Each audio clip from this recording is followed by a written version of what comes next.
কাঁঠালের বীজের তো আমরা অনেক কিছুই খাই, কিন্তু আজকে একটু ভিন্ন স্বাদে কাঁঠালের বীজে আমরা রান্না করতে যাচ্ছি বন্ধুরা। কাঁঠালের বীজি দিয়ে আমরা কাঁঠালের বীজি ভাজি খাই, তারপরে কাঁঠালের বীজি ঝোলের ভিতর দিয়ে খাই, কিন্তু আজকে আমরা কাঁঠালের বীজে স্পেশাল একটা ভর্তা বানাবো। তোমরা দেখতে থাকো, পাশেই থাকো আমাদের। বেটে নিচ্ছি। কাঁঠালের বীজিগুলো আমরা সুন্দর করে বেটে নিচ্ছি। হ্যাঁ, একটু রসুন দিয়ে রসুন সঙ্গে রসুনও দিয়ে দিচ্ছি। দিয়ে দিছি। আমরা প্রেসার কুকারে আগেই সিদ্ধ করে নিয়েছি কাঁঠালের বীজিগুলো।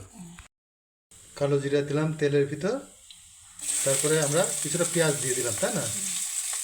পেঁয়াজটা ভেজে নিয়ে পেঁয়াজটা ভেজে নিয়ে তারপরে আমরা এই পাটায় বাটা কাঁঠালের বিচি ছেড়ে দিই।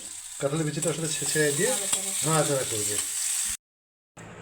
নাড়াচাড়া হচ্ছে, আলু সিদ্ধের মতো দেখা যাচ্ছে, সুন্দর লাগছে, হালুয়া হালুয়া লাগছে না? খেতে খুব মজা হবে মনে হয়। ঠিক তোমার সেই কাঁঠালের বিচি ভর্তা রেডি। আছে, দাও তো দেখি কেমন লাগে, টেস্ট ফর টেস্ট। এই না, ঠিক আছে। ইয়াম্মি। আমি এক থাল ভাত খেয়ে ফেলতে পারবো বন্ধুরা, তোমরা ট্রাই করতে পারো। Thank you.